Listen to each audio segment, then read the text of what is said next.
You're listening to the Women's Wealth Canada podcast with Glory Gray. Be sure to download and subscribe using your favorite podcast app and like us on Facebook.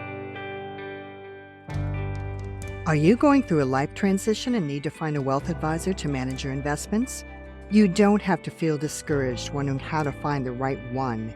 Grab my free guide, 12 Smart Questions to Ask When Interviewing a Wealth Advisor. This guide gives you all the questions and why you should ask them. Just go to glorygray.com, pop in your email address, and we'll send it right to your inbox. Hi everyone, I'm Glory Gray, and welcome to the Women's Wealth Canada podcast. Today we're sitting down with Shelley Essery, Certified Executor Advisor, author, and co-founder of the Empowered Estate. With over 20 years of experience in wills, estates, and real estate, Shelley knows exactly how overwhelming it can be to manage someone's estate after they've passed. In this episode, we're breaking it all down. Shelley shares practical advice from her book, The Executor's Survival Guide, and walks us through what really goes into settling an estate, from applying for probate to handling taxes and keeping beneficiaries in the loop. If you've ever been named an executor or just want to make things easier for your loved ones down the road, this episode is for you. You'll learn how the right preparation can save time, reduce stress, and give everyone peace of mind. Let's get into it.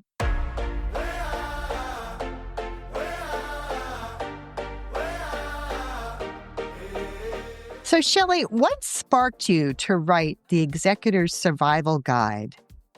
Yeah, what actually sparked me was I wanted to create a guide that felt comforting and approachable that could help simplify and break down the executor's journey so that it was easier to manage. I found oftentimes executors just didn't really understand the role, or giving them all the information up front was just overwhelming. So by producing this, it's short, it's sweet, it's simple, and written in simple language and a little bit more user-friendly to hopefully guide and be more of a comfort, like a hand on the shoulder to the executor. I just kind of work with the executors, or oftentimes the will makers, because honestly, the will makers can do half of the work in advance to relieve a lot of the burden on their executors. So in part of the process, I just want to guide through what is the executor's role and what can we do in advance? What's the information that they're going to need? How can we be helpful and get that all set up so that it just relieves a little bit of that burden as well? So I prefer to call myself a guide rather than a coach. Yeah, that makes sense. And it's wonderful to be able to help people think about this in advance instead of, oh my gosh, I have to think about this now, in a time when my brain is barely functioning because I'm Yeah. going through a grieving process or what have you. Yeah, that's It really wonderful. does make such a huge difference when we can do a lot of the prep work in advance, because even like in the lawyer's office, oftentimes you'd see, families, death can really bring up the worst in people, and it's awful. You've got one sibling who's like, no, mom wanted this, and the other sibling thinks mom wanted that. But with advanced work and mom gets her wishes known, then it's easier, and it creates that a little bit more harmony at that time, because grief affects people differently. We don't always know how or when it's going to affect us. It might come out in anger, it might come out in sadness, it can come out in a million different emotions. And with that clarity and that guidance, it can help really relieve a lot of the burden to let family members and loved ones go through that grieving process without maybe taking it out on each other, or feeling the combative energy around what did mom really want. Mm-hmm. What or who has inspired you the most to do what you do, and why? Honestly, it's the families that I've worked with that are just trying to do the right thing and are just feeling so overwhelmed. Everybody's looking for the guidance. They really genuinely want to do the right thing. And I've heard so many like parents that are just like, my children just don't want to be the executor. I have good friends. I just can't find anybody who's wanting to be the executor. And I get it. It's a big responsibility. I never want to diminish that. But also it's kind of like a gift, like a last gift to honor somebody who's passed. This is their legacy. This is their life story. So as an executor, you get to step into that role and honor the wishes and just continue that legacy for that person. It's almost like they're still there guiding your hand. So it's a big responsibility. I never want to diminish how much time, effort, energy is going to be going into the role of executor, but also can be a gift to the deceased, a gift to the other family members, a gift to self to just know, oh my gosh, like I really just carried on the legacy for this person that I loved so much. So it was wanting to really support that role and know that there's always a method to the madness. There's always a system. You're never alone. As the executor, I feel like oftentimes executors would feel like they just didn't know where to start. They didn't know who to ask. Support wasn't there. And it really is like the government is great at laying out all the rules for us. So there is a method to the madness. And as executors, you are allowed to seek support. Oftentimes, like lawyers are a great resource when it comes to even if you just want to work with them to help with the probate process. You can work with certified executor advisors like myself just to, give you that information, that guidance, help you along the way. So I always want to make sure that people know there is support. And by saying yes, that doesn't mean you're going to have to go it alone.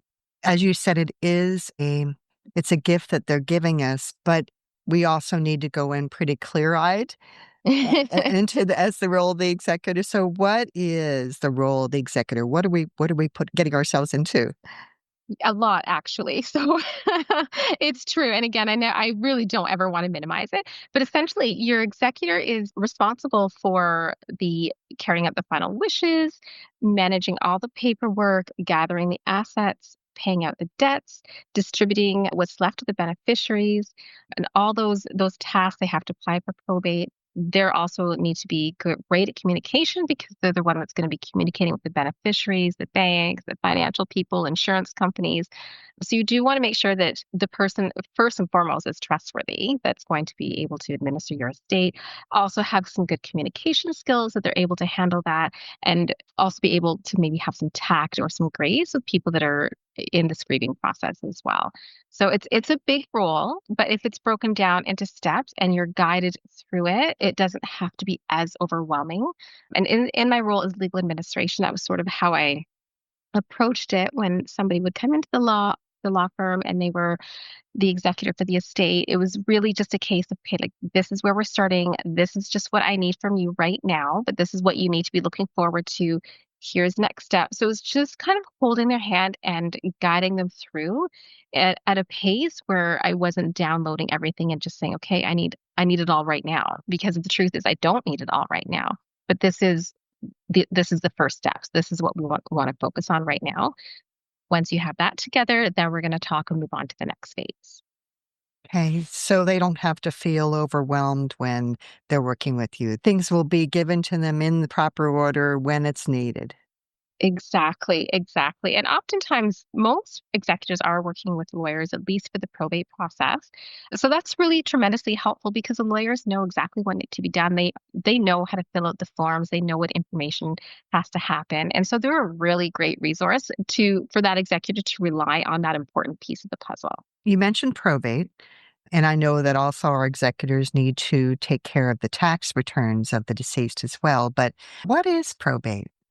Yeah, and probate is actually just the court process that validates that the will is in fact legal will and gives the executor the authority to act. It's the official green light, to put it in simple terms. So the executors had to filled out the probate application, provided everything to the court so the court can verify that, yes, the person is deceased. Here's the supporting document.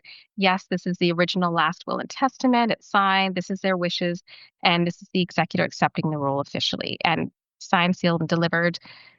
The executor has now got the green light to go ahead and start doing all the administration process, managing the estate the way that they need to in order to fulfill that role. So we talked about probate, and of course, then some provinces, there's a probate tax.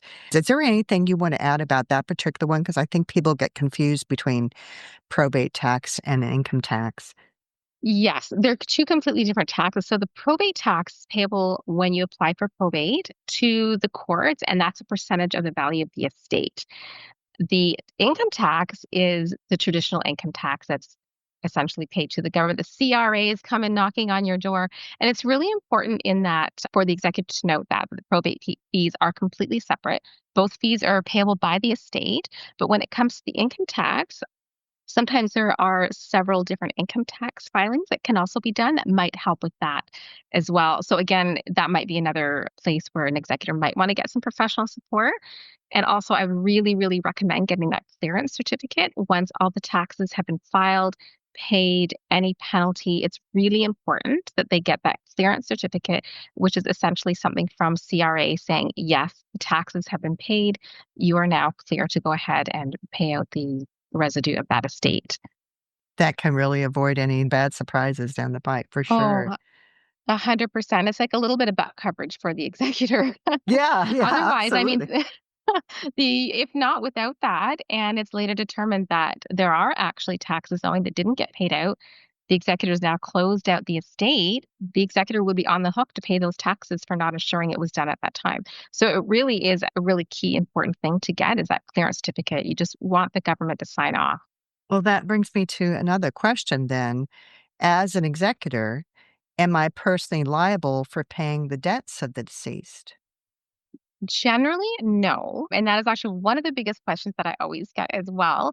So you're not liable, but you do have a duty to pay those debts from the estate and distribute anything to the beneficiaries after the debts have been paid. So again, I'll go back to that CRA example is if you have paid out the beneficiary and it's later determined that there are debts that are owing to the estate, you're on the hook for those. So it's really knowing in advance what are the rules, what are my responsibilities, and how do I cover my butt. And that's one of those cases where make sure that the debts are paid, and that includes any interest, penalties. We want to make sure accounts are closed as well. That's a great little indication to make sure that, yes, the account has been closed, everything is paid. I've got my zero at the bottom of this statement. So we want to make sure that's all handled first. Otherwise, if something's determined later and there's no money left in the estate, then you would be responsible for paying up those debts. So as a general answer, no, but let's make sure that we've covered everything off in advance. I had somebody tell me at one point that when someone passes away, don't turn off their cell phone really quickly because to get into a lot of those counts, we're all using two-factor Authentication. authentication. Thank you these days. So Oh my if gosh. they need to text you, and if you've closed that cell phone down, you know, Absolutely. Oh my gosh, that is so true. I've already told that to my husband. If, I previously like you got to keep this phone going because I have so many accounts that are, oh, you get a text to your phone and type that number in. Like you without it, you're in trouble. yeah, That is a yeah. really great point to make. So we've let's see. So we've cleared off the CRA now. We've received a certificate that says, okay, there's no more tax owing. We've closed out those accounts. So how do I properly value and dispose of the assets of the estate?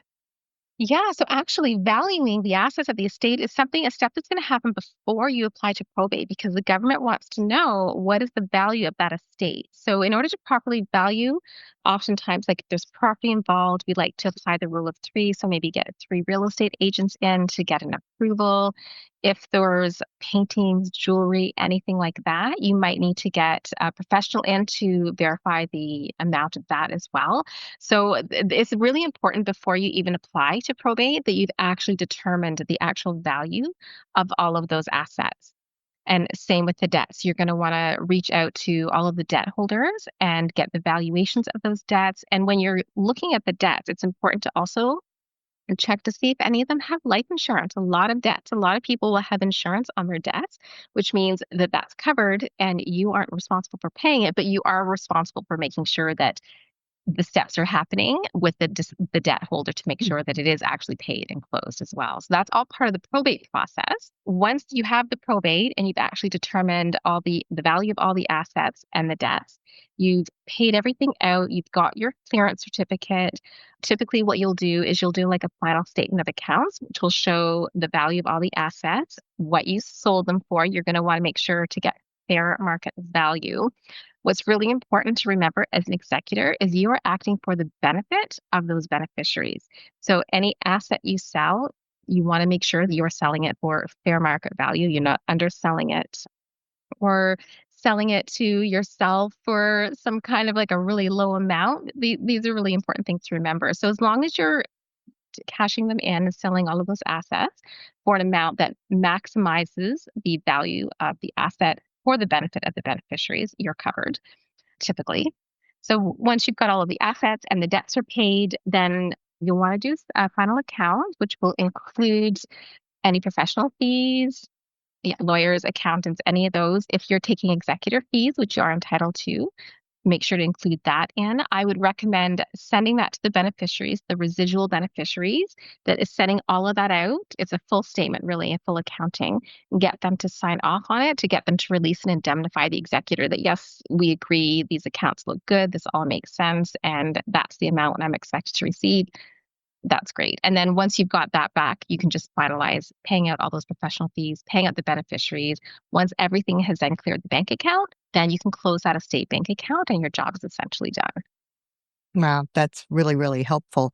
What has surprised you maybe in the past with this? What really drew me in, I'll share you this story. What really drew me into this area of law was a family who had lost a child, which is probably the worst thing that can happen as a parent to anybody. And just watching, helping them through the administration, their grief process, they started a not-for-profit charity in honor of their child. And so out of their grief and out of this whole entire process, which I mean, it was a child, there wasn't a lot of estate administration to do, but there was still, death certificate, that type of thing. We started to work on this not-for-profit, and to watch it grow. I'm not going to name the not-for-profit, but it's still active, it's still growing, and that was just so touched my heart so much because as I was a young mom and I just could not imagine how would you even remotely start to get through that. And so to see this couple come together in their grief and do something so amazing that is helping so many other people in that child's name, I'm just like, this is where I need to be. Like, it was just so heartfelt and not always the experience you get in a law office. So as the administrator, typically most people are not coming into lawyer's office for a good reason. Sometimes they are, but it was just so heartfelt and so touching that it just really drew me to the wills and estates Wow, of law, area of law. Yeah. that must have been such a reward of the heart for you. Oh, it was just I still think of them. I still just I'm in awe of how they were able to get through that. And I felt so honored to just be a teeny tiny part of that. And it was such a learning curve for me because I had no idea how to do this. The lawyer I was working for at the time was phenomenal. She was so good, which really helped the process as well. But it just to be able to have a teeny tiny piece in this story was I just felt so honored to be part of that. So, can you clarify then for our listeners? Let's say that they are just been faced with the fact that they're going to be an executor. They, I'm assuming, will be dealing with a law office, maybe an accountant. But when can they bring in you to help them be their guide? Absolutely. So really, my goal is to meet them wherever they're at. So ideally, if it's at all possible before death, but if it's at death, at need, a death has occurred and they're just like deer in headlights, I just want to sit down with them. We can do a discovery call. I have a little package where we'll talk for up to an hour if need be, and I can give them guide. I can go over the estate with them. Like I can have specific questions that I'll ask them, give them some guidance on next steps, kind of give them some butt coverage pointers to make sure that they're doing things legally and ethically the way that it's meant to be. Help them set up accounts, get the accounting system set up so that they're already in a good place to start recording income of funds and outgoing of money so that they know so that everybody's kind of transparent about what's happening and where the funds are going. So it really is a case of just meeting with them. Where are you at? What does the estate look like? And if there is an area where I feel they really do need some more support or some professional guidance, then I do have some vetted professionals that I will then refer them to. I'm not a lawyer. I don't give legal advice. I know where I know where the line is, but I have some really great lawyers that I can refer them to as well, or accountants, financial advisors, insurance people as well. So I do have a great network of professionals, but I really just my whole thing is heart centered, and I just want to be a comfort, like that guide. Like, where are you? Let's talk about next steps, and then here's some guidance for you to move forward. And if you need more support, great. Let's have another call. If not, great. I'm glad that you got set up and you know exactly what you're doing now and you've got the right support, the right people in place to help you get there. And if someone is a will maker, how can they work with you on that? Ah, this is my favorite. I so tremendously respect will makers who are helping get everything set up in advance for their executor. They're literally taking half of the burden off their executor's shoulder. So what I'd like to do is sit down with the will maker and make sure that they have everything in place. We can fill out all the information, talk about their all the contact information, passwords, literally the entire thing that the executor is going to need. We're going to sit down and make sure that that's all recorded. And if it's an option, it isn't always, I then like to have a meeting with the will maker and the executor together. So the executor has an opportunity to just get clear and understand what the will maker's intentions really are. What do they really want? And ask questions in advance so that they're already not deer in headlights when they get into that role. They already know here's the answers, here's the contact person, here's the questions I'm concerned about. And now, before I even get into the role, I have a little bit of guidance on where to start. And this is where it's so brilliant with will makers doing this, not even just with me. Like, of course, this is like my happy place, and this is where I want to be to really facilitate that. But if a will maker has like a financial advisor, lawyer, accountant, those relationships are tremendously important and valuable to the executor. So if there's any ability there to bring an executor in advance to then meet with your financial advisor, that way they've got that nice, warm, friendly feeling already. It's already like having a friend when they really need it most. So, and this is something that will makers don't often think of, especially in my experience in the law. It's like a box we tick, right? Oh, I've got my will, I've got my power of attorney. My partner and I, my business partner. So we did a trade show recently, and so many people would walk by our booth and they're like, "Oh, I've got a will, I've got my power of attorney," and our line is always, "Well, that's a great start." There's so much more prep work, Oh my goodness. so much more, but it's so rewarding to, and will makers just don't know. They just don't know. So it's really rewarding to be able to sit down and just have those conversations. And it is overwhelming, but we can start with like one small task. Let's just start with this and tick this box and get that done and move on to the next thing when you're ready. So it's really building those relationships in advance, which are just release a lot of burden on the executor at the time. And what's the best way that our listeners can get a hold of you, Shelley? I have a website, so the best way we can just fill out the contact form on the website, send me a quick message, and leave your telephone number. I'd be happy to give you a call. We can jump on a discovery call and see how I can help you, talk you through whatever your needs are, and we can start there. That's perfect. Well, thank you so much for being on the Women's Wealth Canada podcast with us today, Shelley. Thank you. It's been my pleasure. Thank you so much for hosting me. I wanted to let you know that our office is accepting new clients. So if you live in Canada and want to get serious about getting your financial house in order, go to glorygray.com and get in touch with me. If this podcast helped you, please subscribe, leave us a positive review on your podcast player, and tell others about it so we can help them too. I'm Glory Gray, your personal trainer for financial fitness, telling you to take charge of your finances, plan for the future, but most of all, enjoy today, and bye for now. This podcast is for informational purposes only and should not be construed as investment, tax, or legal advice. It is not an offer to sell or buy, or an endorsement, recommendation, or sponsorship of any entity or security cited. Mutual funds offered through Portfolio Strategies Corporation. Other products and services provided through Glory Gray Wealth Solutions.